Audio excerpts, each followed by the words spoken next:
Hi everyone, welcome to Inspire Action for Social Changes webinar on how to support children and youth during remote supervised visitation, given to you on April 6th. My name is Beth McNamara, and with me, I'll just have you do a little round robin, you guys. Hi, I'm Rita Handra, Inspire Action for Social Change. Hi, I'm Erin. Oh, sorry, Erin. I'm Erin Fairchild. I'm a consultant for Inspire Action. Sorry about that, Jen. It's okay. Just thought, best for last was my thinking. This is Jennifer. Hi, everyone. Nice to be with you today.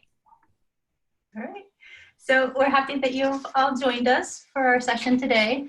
Just so you all know, we are recording today's session, so we will post it on our website as quickly as we can, along with the slide deck, so that you all have access to any follow-up that you want to go back to, or to share it with staff at any time. And also to remind you, as always, we are the targeted TA provider with the Office on Violence Against Women.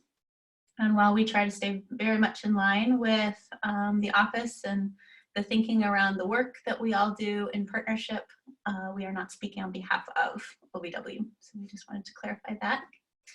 And so as you heard on, we'll show you our little pictures. Ta-da, here we are.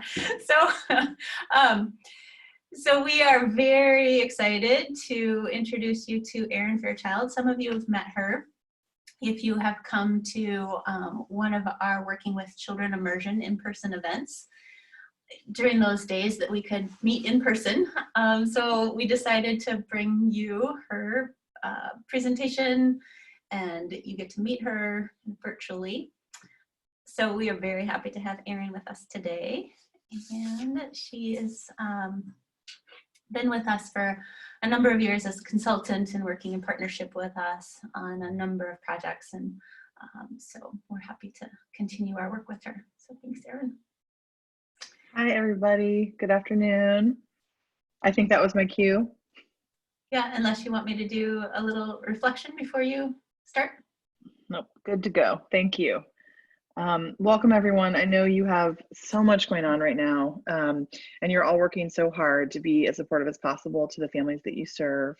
And I'm just so appreciative of how you're responding to this moment with flexibility and adaptability. And I know it can be pretty stressful, given that we're all experiencing stress together. So I wanted to take a moment of reflection to kind of ground us in why we do this work and what's possible when we do this work. And think about a moment of resilience that you have observed with a child. That could be in your home, in your program, in your neighborhood, kids you're connected to in your family that you're meeting with over Zoom or FaceTime. Any example of resilience you've seen during this challenging time. So we'll just take 30 seconds to a minute to think about that. And if you're willing to share about it in the text chat, we would love to hear from you.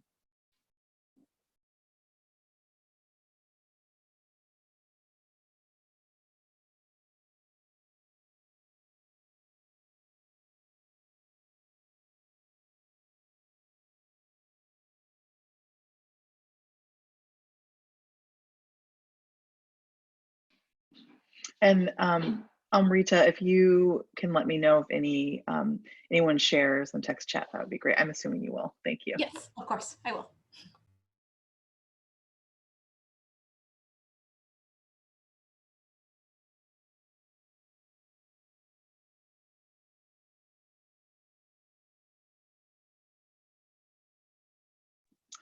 While people are typing, I will share, or while you're thinking, I'll share an example from my own life.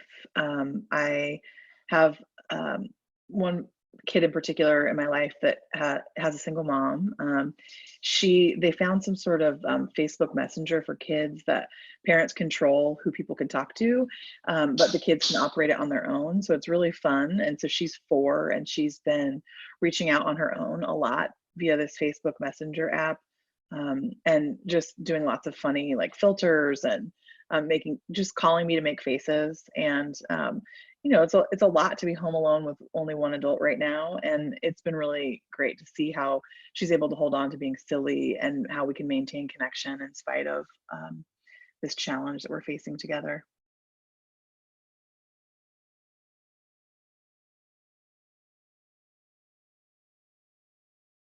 So Erin, there was a Yeah. comment Okay. from Connie, who, I don't know if you've heard of the bear hunt. It's a little neighborhood game where people put stuffed animals in Yes. windows in your yard. And so Connie is referencing that it's been so cool to encounter children in my neighborhood completing the bear hunt. Neighbors are placing stuffed bears in their windows that children may walk around and find. Please don't assume we're doing virtual visits yet. Thanks, Connie. I love that. Yeah. The bear hunt is also happening in our community as well. It's happening in our neighborhood too. Yeah. Now I know what that is. I've walked by all these houses with these teddy bears on chairs in funny places, and I was like, oh, maybe that's just like a, inviting community thing, but it's a thing. Yes, you'll have to put one up now. Do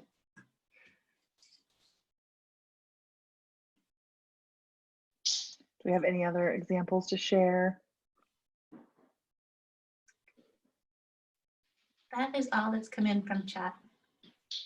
But I do, for young people in my life, I've been trying to share funny memes and just quick little short little videos to just make somebody laugh, or I choose their online you can find just about anybody, so I'll find a favorite animal of somebody that I know, and you can find them in costume, so like little animals in hats or dressed in little boots or something, just to make you laugh. And so I've been doing that quite frequently. I love that. We just had Jenny chat in that she has a kiddo doing chalk art in the facility she's placed.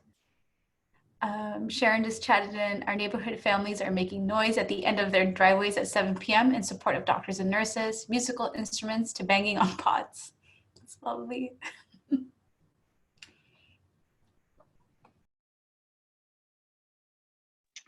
Okay, so please feel free to share those as we go, if you think of some as we go on. But that last one makes me, that example that people are doing all across the United States, and I think it's happening in Great Britain too, where people are cheering for healthcare workers and other essential staff and workers that are, such as yourselves, that are doing the heavy lifting during this time. And it kind of reminds me that we are experiencing a collective trauma together. And what made the link for me in my brain is that we're experiencing a collective trauma. And so anything we do collectively in community that acknowledges that and kind of offers a moment of connection in this experience, that we're not all experiencing it exactly the same, but we are all under stress. And so, I want to take a moment to honor ourselves as we navigate this challenging time. I'm really trying hard to remind myself to make space for what's hard, but also holding hope that all that we learned during this time can grow into something strong and beautiful, and can create new opportunities for healing in the future. I think there's so much learning happening, especially in my field. I focus on preventing violence that impacts children in particular, as do all of you. And there's just so much learning happening about some of the gaps that I think we're becoming more aware of. And I'm just really holding on that we're going to learn some new things and be able to grow in new ways. And I really wanted to just thank you again so much for, even if you're not able to do virtual visits yet, no matter what you're doing, it matters. And it's hard to meet the needs of families under these circumstances. So I'm just really in awe of everything y'all are doing, and I'm just so appreciative. I wanted to kind of help us get back to basics when it comes to kids and trauma. And this applies to everyone, adults and kids alike, that everyone needs reassurance and affirmation right now. Words of affirmation can be so powerful during a time of stress. All kids benefit from words of affirmation. All adults benefit from it. Kids who are experiencing trauma and uncertainty and stress at home need it times 10. And words of affirmation, please, if you have any examples or ideas of what words of affirmation mean to you, please chat them in. To me, words of affirmation are things like, this is hard and I'm doing my best. I don't know what's coming next and I'm trying to stay present right now. You're doing a really good job in spite of a hard circumstance. And for kids, it can be things like, You're working really hard on connecting with your dad right now. It could be something like you're making art even when times are hard. Those are the kinds of things that just sort of seem like simple narrating, but can be very affirmative for kids. Please share if you have other examples of words of affirmation that have been helpful. They're helpful at all times, but definitely in times of stress. So speaking of getting back to basics, I'm really trying to remind myself and everyone that I work with that during a time of crisis, it's really easy to fall into fast urgency. We must do everything right now because this is an emergency, and it is, and we do need to act swiftly. And we do need to give ourselves at least pause enough to remember the principles of trauma-informed practice, which are connection and relationship, being as transparent as possible when we can. We'll explore that more in this webinar. Trying to maintain predictability and routine, which is challenging in a time of great uncertainty, and yet there are always things we can do to build in, especially for kids, for predictability and routine. Collaboration is more important than it ever was. And then the concept of flipping our lids, which may be new to some of you, but the basic idea about flipping our lids is that if this is my hand, my brain in a hand, this is my brain stem where all my stress comes from. This is a very simple overview. All my stress is modulated through my brain stem. Here's my midbrain.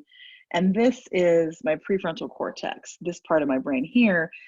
This part of your brain controls all of your abstract and concrete reasoning skills, your executive functioning, your impulse control, problem solving, strategizing. And when we're stressed out or experiencing triggers, our lids flip, which means this thinking part of our brain goes offline or it's not accessible, and we live down here in the stress part of our brain. And the stress part of our brain keeps us alive. Honestly, it's like there's a tiger in front of me. I need to act now to stay alive. But it doesn't always lead to the most helpful thinking ahead and planning and problem solving in complex times. So we want to make sure that before we enter into complex problem solving for these situations that you find yourselves in, that we're making sure our lids are down, that our thinking brains are on. And I'll talk about that in the next slide. If you have questions, please stop me or chat if you have questions, and we'll make sure to address those. But those are basics we can always fall back on that are even more important now. I've seen a lot of people I work with, and including myself, that get caught in like my lid is flipped and I don't even know it.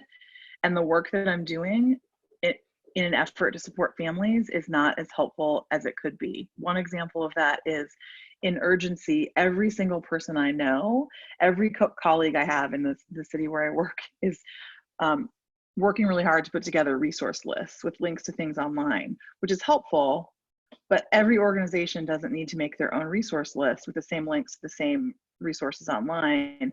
But we're doing that out of a sense of I have to do something now and I'm stressed, so I'm doing something. And we're trying to just slow down enough to be present and to be as helpful as we can to ourselves and others, which we want to remember that the trauma of this moment or the crisis of this moment doesn't always have to drive the bus. It doesn't have to always provide the map, the route, the compass, the GPS. But sometimes it's going to. Sometimes the trauma and the crisis that we're in is going to be in the driver's seat. Sometimes it'll be next to us in the passenger seat, sort of nudging us into stress, that sort of stress lid flipping thinking. What's really important to remember is that when this happens, you and your program participants are not wrong or bad. It's not like a weakness that stress is in the driver's seat. You're human. And we want to create as many conversations as we can with the families we serve and with ourselves and each other and our loved ones around how we can be proactive so that the trauma is in the backseat a little bit more. Because if the trauma is driving the bus most of the time, we're not going to get where we want to go. So just some gentle reminders for this time. Moving on into preparing parents for remote visits with kids, there's just some considerations that hopefully are helpful to you. Some sort of general guidance. We're getting into more of the nuts and bolts now, building off of that foundation of trauma-informed care or of remembering to put our own lids down first is that before visits and separate from children, I really would recommend that you have a conversation with parents about what they've shared about this, about coronavirus or COVID-19 with their kids. How are they explaining it to them? What kinds of language are they using? How little or how much have they shared? Because you want to really try to respect how parents are parenting their children through this time, and there's inevitably going to be differences in how you would do it, how parents are doing it from family to family. I would suggest that you discuss with parents first how they're comfortable with you asking, or answering questions if children ask them of you, because they might in the context of remote visits. So just something to kind of explore before visits start about how much or how little they're sharing and what they're comfortable with you sharing with children. And we'll have some language about how to do that. So another consideration for preparing parents for remote visits is talking with a visiting parent. And I know this is looking different in lots of different setups and configurations, but talking with a visiting parent about how you're going to engage if an intervention is needed. These are some ideas of how you might talk about it, knowing that children, if you do an intervention in the moment, children are going to hear you doing that in a remote visit, whether it's on the phone or through a video platform. And this is your opportunity to model calm and collaboration and care even across the distance. And you might say things when you're having this introductory conversation with parents like, if I have to do an intervention or remind you of something or work with you on guidelines, I will keep my language concise and as narrative as possible. I will try to be gentle and firm so that we're clear about the expectations. I might say to you, Dad, can you talk to me about your frustration, and together we can come up with a solution. That's just an example. That's how I talk. You obviously are going to use your own words, but the idea here is that you're kind of proactively problem solving with visiting parents about how you're going to uphold your guidelines in this new and different context. Some other examples could be, Mom, I know it's easy to forget this, but during visits we have a rule that you can't do XYZ thing. Or Dad, I wonder if you can ask Timmy what he's feeling right now. If a child is showing distress or happiness or some type of outward display of emotion, and the visiting parent's not responding, that's just some ideas of what you can think about. But the key point being you're as transparent as possible with the parents before the visit about how that communication will look. It is challenging to think about establishing routine and predictability when everything is uncertain and new and different. And I believe it's always possible. And I always want to encourage us to be as creative as possible to think about predictability and routine for kids who have experienced trauma. So before the visits, you might share with the visiting parent. Stopping the spread of the virus has created a lot of disruption that will be stressful to many children. Routine and predictability help all people experiencing stress, but especially children. Would you like to talk about some ideas for maintaining routine while we do visits like this? So in that example of scripting that you can use if you feel comfortable with it, you're getting parents used to the idea that this disruption is impacting their children's behavior, which no doubt they're well aware of, and kind of normalizing that that's happening for all kids everywhere right now, and that it's still possible to maintain predictability and routine, and you're offering to partner with them and thinking through what that could look like. Some other ideas for how you can establish routine and predictability during remote visits are that you might agree that someone on the remote visit is going to ring a quiet bell when the visit starts and 5 minutes before it ends, and then at the very end to signify that it's over. And you can do that with an app on your phone, or if someone in the situation has an actual bell. It's just a little idea. And if you did that every time, you could do that on the phone or on a video platform. That can create predictability and routine. You also always want to be narrating with kids before transition so they know what to expect. That's helpful for all kids, but kids who've experienced trauma often have experienced high levels of disruption and chaos and lack of predictability. So reminding them when things are coming to an end with lots of transition time is always helpful. You can encourage the visiting parent to always ask the child a question about their day or anything else they can connect over. And you might encourage them to ask a similar question every time if that's helpful. You could encourage virtual high fives at certain points. You could encourage, based on age and developmental stage, a story time. You could have parents and children tell stories back and forth. The idea here is anything can be made routine if you do it enough and if you add some intention. Those are some ideas for predictability and routine that you can explore with visiting parents beforehand. And so here's a sample script of how you can talk with parents about the impact of this time on children during check-ins. So we're trying to think ahead to what are some of the challenges that parents are facing and how can you normalize and plant seeds to reduce shame and isolation. That's what a lot of this scripting is about, is just kind of normalizing things and setting a stage. So you might say something like, stopping the spread of the virus has created disruption that is stressful for many children. Some children will show their stress through different behaviors like being extra clingy or being distant, eating more or less than normal, having a shorter attention span. They may have even more difficult time with frustration.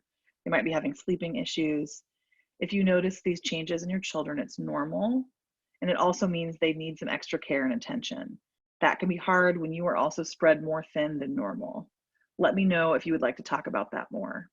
The reason we encourage approaches like this is that you're not asking for a parent to disclose something. You're simply planting a seed to let them know it's okay to talk about it. When we ask direct questions like, are you worried you're going to lose your frustration and harm your children? That's kind of feels a little stigmatizing and people are less likely to share. So these are ideas for how you can plant seeds during this time. Another sample script is planting seeds with parents to prevent harm to children. I think we're all worried right now about increased risk for child abuse given the isolation and the time at home together, financial and economic strain, just high levels of stress. I'm encouraging everyone I know who talks to caregivers, even with your friends and other family members, to share information like this. Many parents all over the world are sharing that they're losing patience with their children during this challenging time. It's normal and to be expected. If you worry that your frustration is getting hard to manage, there's no reason to be ashamed. We can talk about ways to cope. If you don't feel like they're gonna want to talk to you about that in particular, it just kind of depends with mandatory reporter status and the complications of being in supervised visitation. You may think about referrals you can give them locally for places they can call, like parenting hotlines, child abuse prevention hotlines if you have those in your area, so that they feel like they have more open options. Again, the point is that you're reducing shame and isolation about the stress they're feeling as parents right now, and that could be for both parents in a supervised visitation situation. So now thinking about preparing children for remote visits. We won't be having visits like this forever. For right now, while we are all working on staying safe and healthy, visits are happening like this. As soon as we know when visits are going back to the old way, we'll let you know. So in that statement, you're again doing normalizing. I'm encouraging a lot of normalizing as much as you can for what's happening. This isn't going to happen forever, but it is happening now. And we're going to let you know as soon as we have more information. Another sort of something on my mind is I really don't want, or we really don't want any kids to feel like their families being singled out. And for some reason, maybe other people are having visits in person and they're not. So in honor of being transparent, which is a principle of trauma-informed practice, we can say things like, all families who do visits are doing them like this with us, not just your family. It's one way we're all working together to make sure we stay safe and healthy while the doctors and the scientists work on the virus. This isn't something that's happening just to you, it's happening to everyone. Please feel free to chat into the chat box if you have questions or you would like me to slow down, or if you have feedback you'd like to share, I'd love to hear it. I'm wondering if you can share if you've had any conversations that even look anything like, it doesn't have to be the same language, but look anything like what I'm suggesting here, what we're suggesting here. I'd love to hear about it and how it's going. I'll move on, but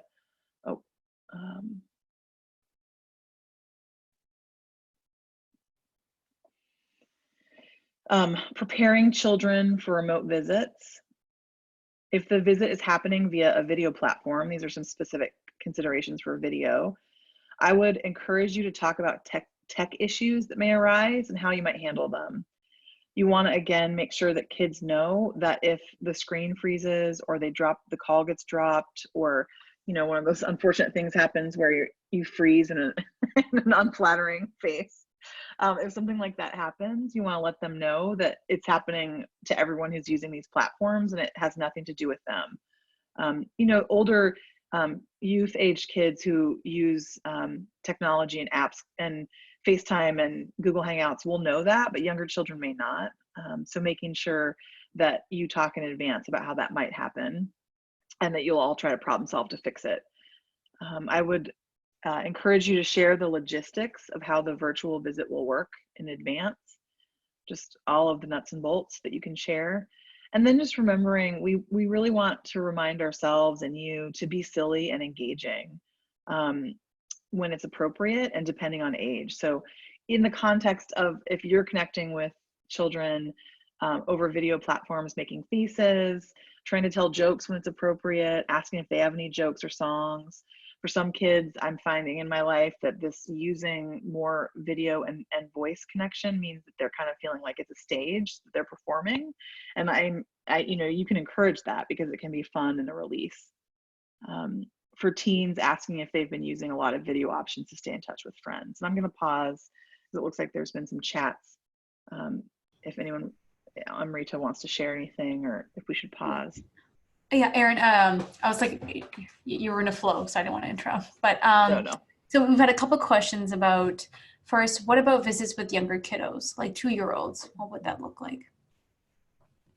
Yeah, that's such a good question and a big one. I think some of the guidance that I heard in other webinars from Inspire that comes to mind is that preparing everyone involved that those are probably going to be pretty short, first of all, and talking with parents about how long they think is going to work for that. And if it's on phone or video, 5 minutes might be the most possible time you could have. I think with, depending on the frustration level and the sort of developmental stage, that 2-year-olds can vary so greatly where they are developmentally, especially depending on their trauma histories, that some 2-year-olds may be able to hear a parent read a book over the phone, a children's storybook over the phone or over video, and some may not. I think being silly and engaging with 2-year-olds, if they're not in a state of emotional distress, if the parent's able to make faces back and forth, and remembering that with younger kids, mirroring is an incredibly connective way to stay attached. And that is very simple. It looks like a lot of times in early childhood, they call it serve and return, but that means if the child laughs, the adult laughs back. If the child turns their head, the adult turns their head. If the child babbles, the other adult babbles back. So those are some quick and easy considerations. If there's particular, I don't have all the answers, but we'll do our best thinking. And if there's some particular problem solving that needs to happen, we can help with that now and in the future. A lot of younger children can do well with singing. So if these are all options you can talk about the visiting parent with in advance. Are there lullabies that they have ever sang together? Now would be a great time to do those again.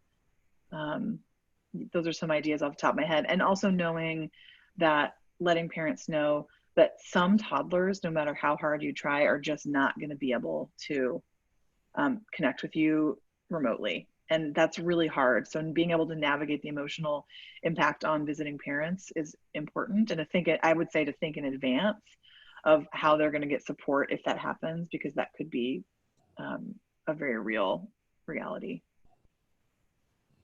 Any other? Thanks, Erin. I think that addressed Marie's question as well. I believe that she also did ask, I'm stepping in to cover and do not have a relationship with the child. So we do have that in a lot of supervised visitation programs where there's rotating staff or it's not the same person with that family. Yep, that's I mean, that's sort of the nature of the game right now in particular, because there's so many like outages and people, you know, managing complex needs as staff.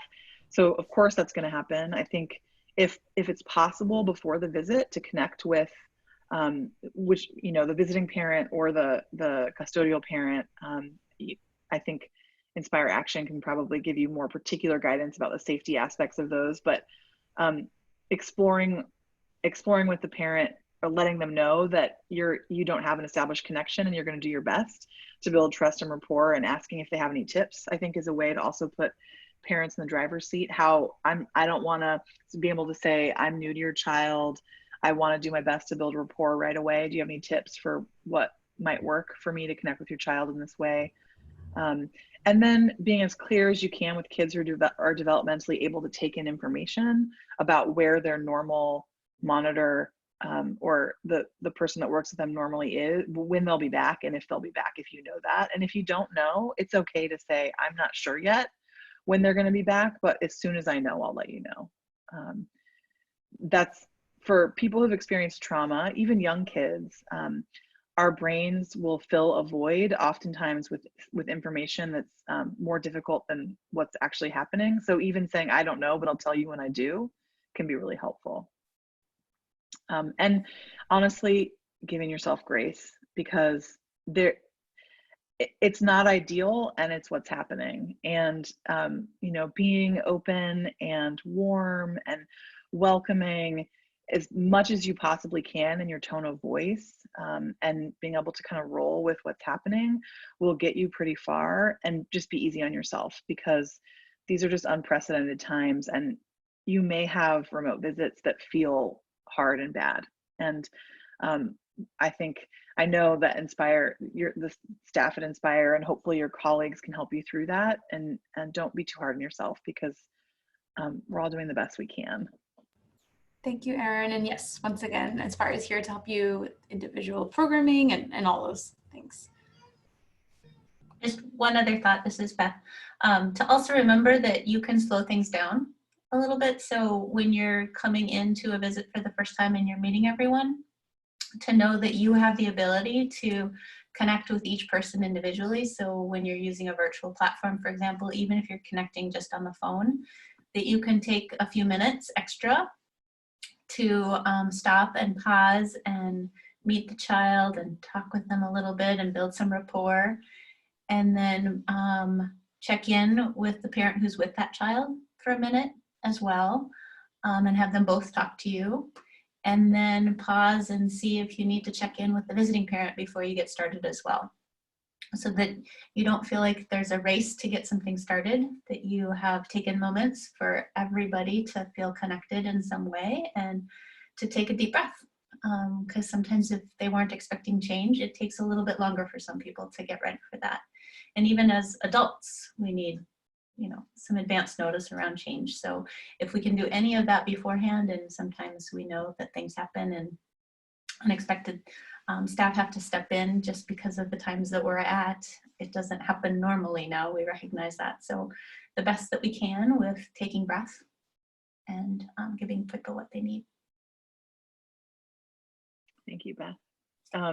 Yeah, you know what? I just can't stress enough that the power of pausing, even if it's only for 30 seconds, the power of pausing in any moment of uncertainty during a time of stress and trauma is incredibly powerful, because it allows you to put your thinking brain back on, and to model what it looks like to slow down enough to try to be intentional about what's coming next. And in the middle of what feels like sometimes like a hurricane or a cyclone, that stress that's just swirling around, even if the only thing you do is pause and take a breath, it can be a healing moment. I just really want to encourage people to recognize that when you do that as a win. As Beth is saying, it's incredibly important.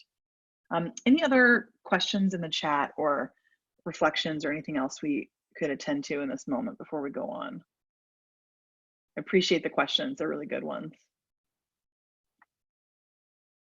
Okay.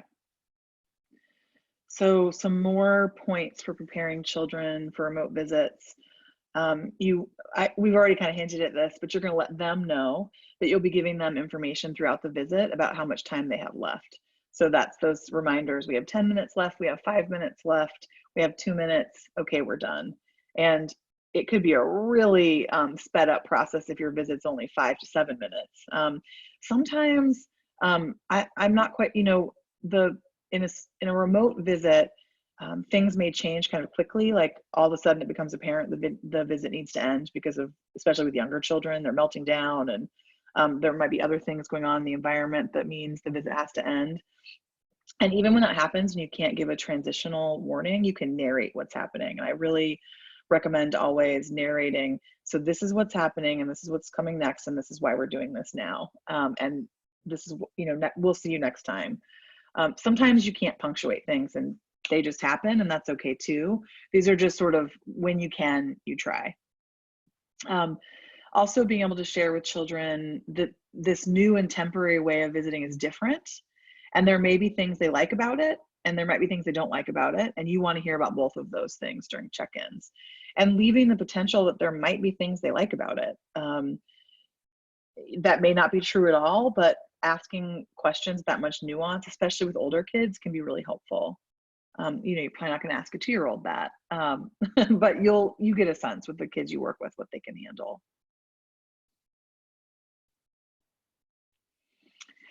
So practicing remote visits with children and youth, we're wanting people to think about, if you have the capacity, we really recommend that you practice this in the format that a video is going to, or that the remote visit is going to take place.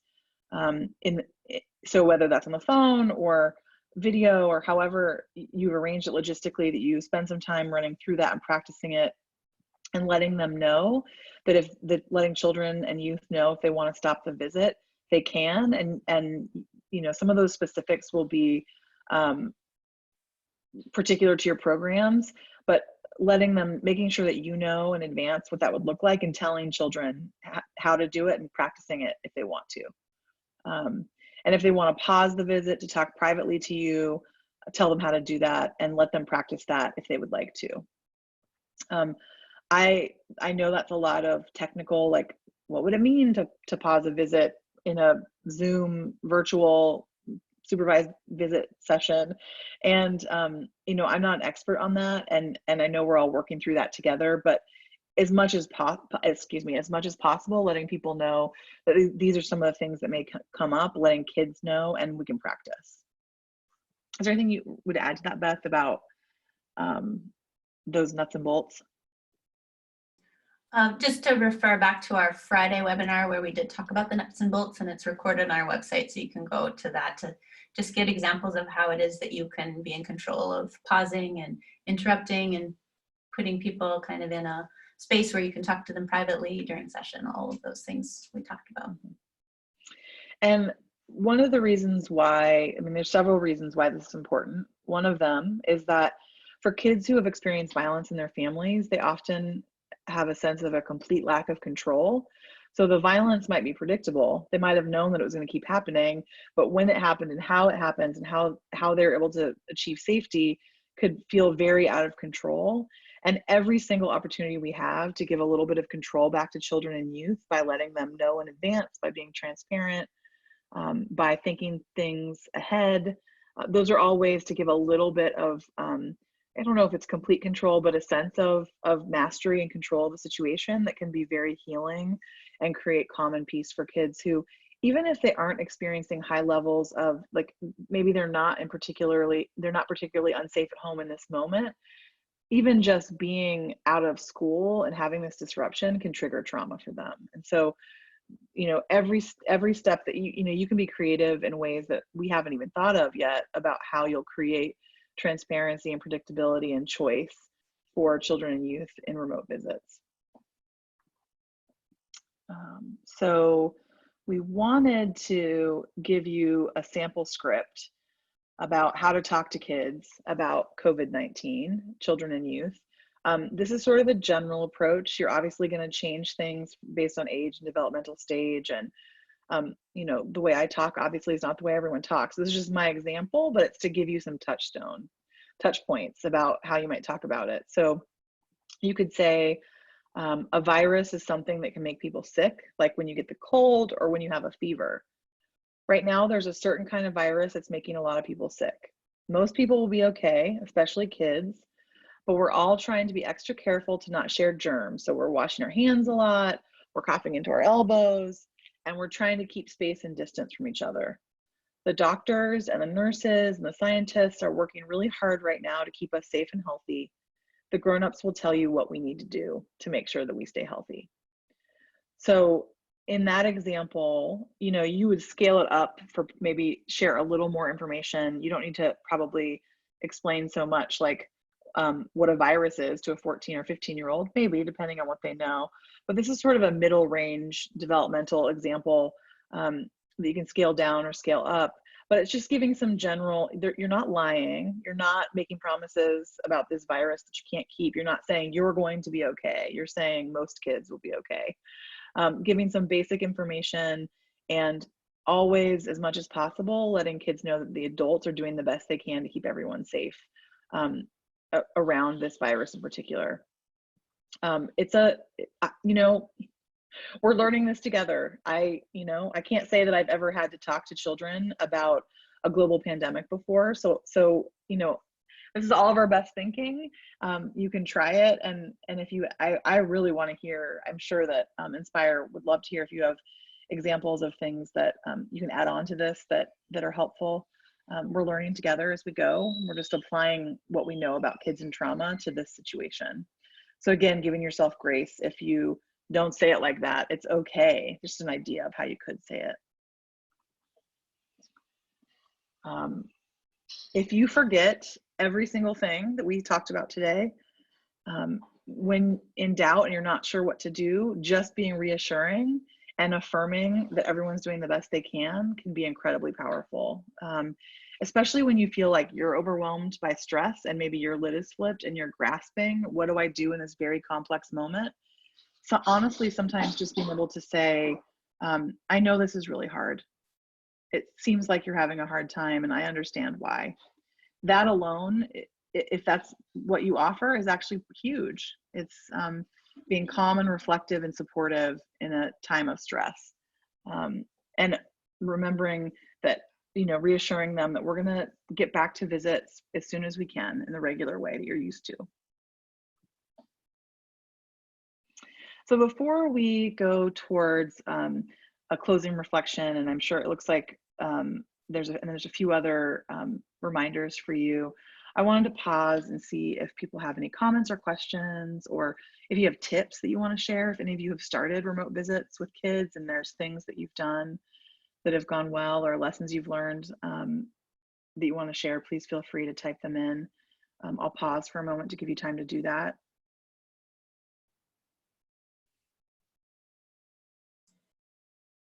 While you all are typing, I'll just let you know we're bringing Erin back on April 15th, and we'll have a conversation with you all in this platform on some creative things to do with kids during remote visits. So whether you are connecting parents by phone only or video or a combination of, we'll put together a list of some things that can be adapted and based on age and developmental stage of kids. So we'll pull those together, and then we'll also create a little resource page that you can just print out and have at the ready so that you can talk to parents about those options as well.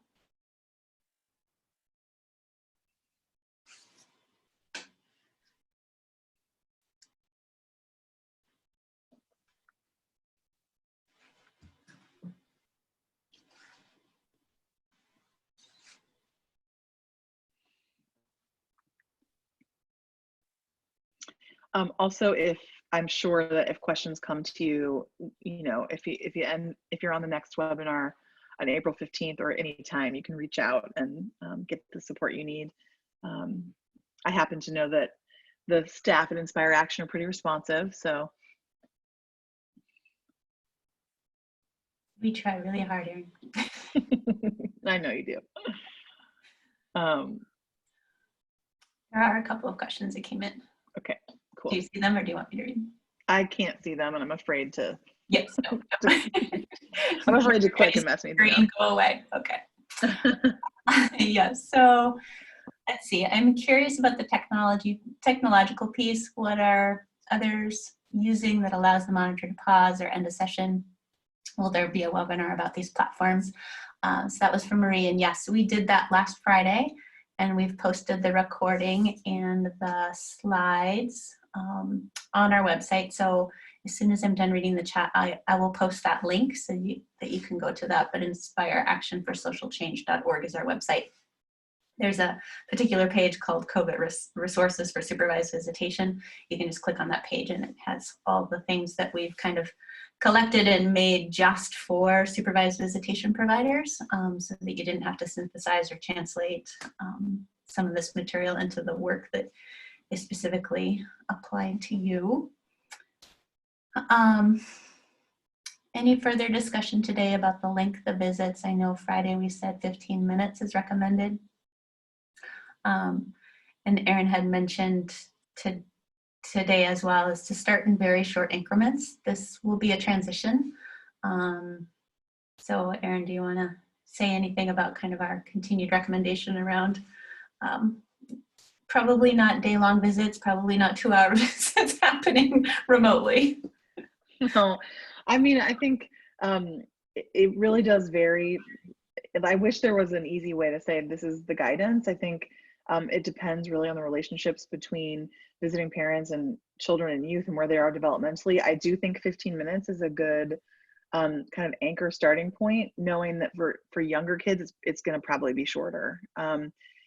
Depending, I mean, you might be able to get a 3-year-old making faces and doing, connecting over, video or phone for 15 minutes. I was just yesterday on that messenger app I was talking about with a kid who's 4 for, I don't know, I think about 20 minutes. She was just making faces and noises and laughing. And she's 4.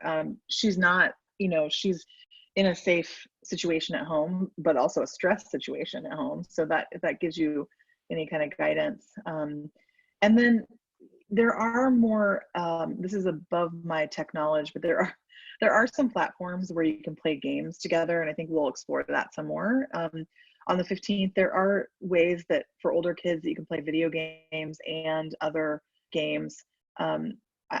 We still need to figure out what's appropriate to recommend, but there are ways that you can connect, like play Pictionary or play other types of interactive games via some apps and other platforms that could be helpful.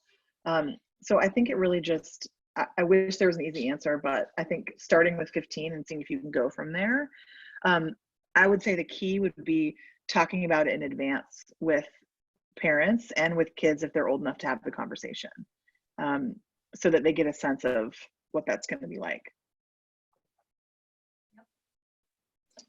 And I think talking to parents about the expectations of, what they're hoping to see happen and how they can envision spending time over the phone or via video with their kids, and just having that conversation kind of reaffirms how much they feel like they can handle to keep their kids' attention, and to prepare them when their child isn't able to stay engaged for a long time, that might feel hard, and acknowledging. Yeah, exactly. I was just going to say, building off of that, it may feel hard, and offering some grains of normalizing that's probably like, it's not just you that this is happening to, that most children and youth don't want to stay on a phone or video visit for too long. And I have a feeling that's going to be true. I don't know. I've never done remote supervised visitation, but being able to kind of have that conversation in advance, that it may feel really personal, and how are we going to get through that together? Because it may not be personal at all. Sometimes it is going to be personal, right? Based on dynamics. But sometimes it's not. It's just, 6-year-olds don't want to talk into an iPad for too long. Some of them do. Yeah. We also had a question from Connie. She wants to explore the use of puppets by kids or visiting parents, and wondering if this would be helpful or ill-advised. Interesting. We'd have to think about that. We have to think about that, I guess. I mean, I don't have any immediate hard no on that, but there's often things that, you know, that I miss. So yeah, I'd be open to lots of thoughts. I guess I would want to, if it's the visiting parent using puppets, you might want to, I don't know, explore the significance of the puppets, and have they been a part of the family in the past? And hopefully those puppets aren't going to become characters that say things that are inappropriate. Or like, I could see some parents, you know, they have a puppet, especially if they struggle with power and control, and feeling like the puppet is now a buffer where they can say controlling things or hurtful things. So we don't, you know, I'm really not sure. I'm thinking out loud with you, so bear with me. I think we can talk about that and get back to you. Beth, would you have any thoughts? Yeah, no, I would agree that the parent can very easily use it. I also know when I'm kind of in a therapeutic session with kids, which this is not, but kids have a much easier time talking through puppets as well. And so that can be helpful, but it can also bring out things that the parent may not be able to adjust or be prepared to hear. And when we're in a remote setting, we're going to have a more difficult time supporting that parent when hard things are said or shared. So just to know the family before you, I would say, just there's never going to be across the board something that you can do with all families that will work.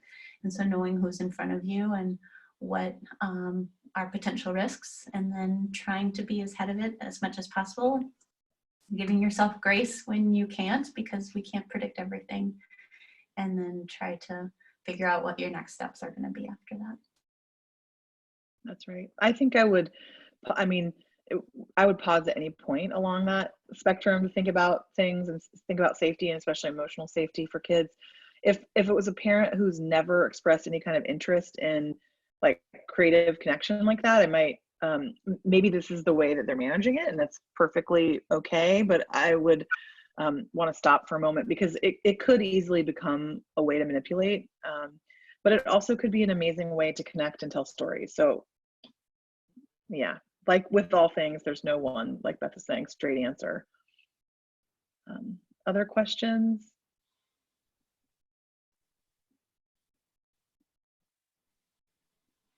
Okay. There is one Okay. from Scott. The good news is that some kids are more comfortable in this medium than we expect, especially teens. At least that's what my 14-year-old daughter told me. A very wise 14-year-old Scott, thank daughter. you. That's such a good point to remember, is this isn't catastrophe for everyone. I think that's, yeah, I really like that point. Thank you, Scott. And absolutely true. There may be new attachments and new ways of connecting that didn't exist before in person, especially between tense relationships between a parent and a child. This might end up being a conduit or a buffer or a way of connecting that could be very fruitful. Are we ready to move on to our closing reflection? I don't see any more questions come in, but that doesn't okay, mean thank it's you. forever final. You can send us questions anytime and we'll get some response for you. So before returning to your work, your family, and all the other things you're juggling right now, which is a lot, take a moment to jot down, if you will, or think through 1 to 2 things that made you laugh recently. I have been really surprised at how sometimes I laugh because things just are so absurd and hard that all I have left to do is laugh. And then other times, just genuine moments of humor that have been very helpful that I hadn't anticipated. But if you could think about 1 to 2 things that have made you laugh recently and write them down in a place that you, maybe on a Post-it note or somewhere where you can see them often, to remind yourself of your strength. There's definitely strength in humor, in your resilience, and the ways that you're able to find joy even during this difficult time. I would offer that to you as a closing reflection.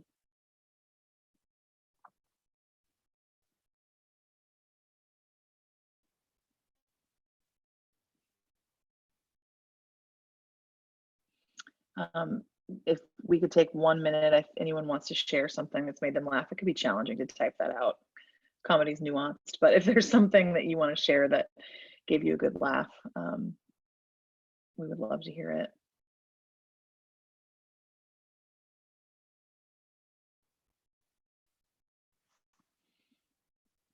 Also can't, you know, the power of staff sending each other things that you find uplifting or funny, you know, as long as they're not potentially offensive, right?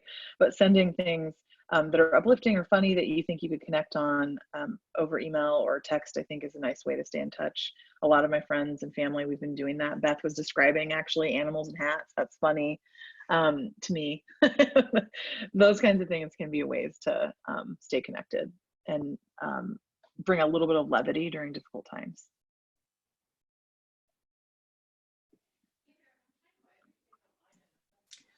Connie is suggesting Pluto living on Facebook. I don't know what that is. I'm going to Google it as soon as I get off this call because I'm very curious, but that was recommended. Oh, that's reminding me of, okay, I'm gonna have to find the link, but have you heard of the Cowboy Museum?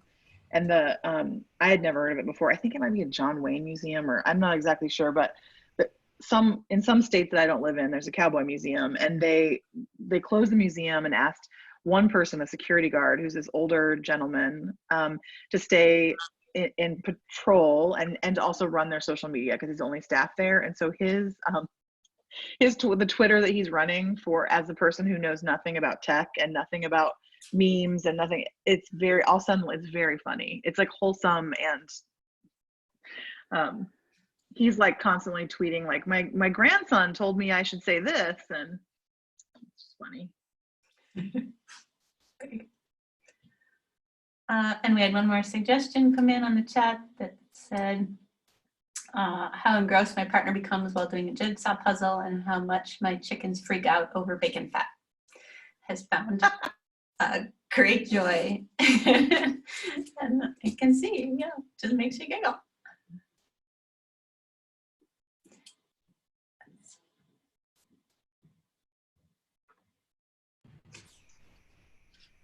Rita, do you want to share anything that's making you giggle? Or well, I keep thinking, yeah, okay, I'll make this quick, but so we live in the city and surrounded by apartment buildings, so there's not too much sun that comes in. And I think exactly at noon yesterday, the sun was a small square sunlight was coming into our bedroom.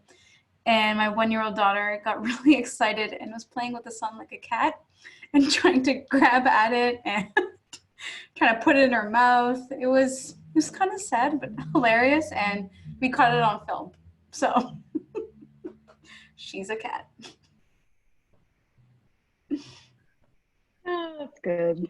And then I just shared an article on who is Pluto. And it's a funny talking dog, gives tips on living right during the coronavirus crisis. And Connie just said, yes, that's Pluto, almost daily on Facebook. Site is Pluto Living. Wow. All right, I'm going to look up Pluto. I'm very curious. Perfect. All right. Rita, do you want to share our upcoming offerings? And yes.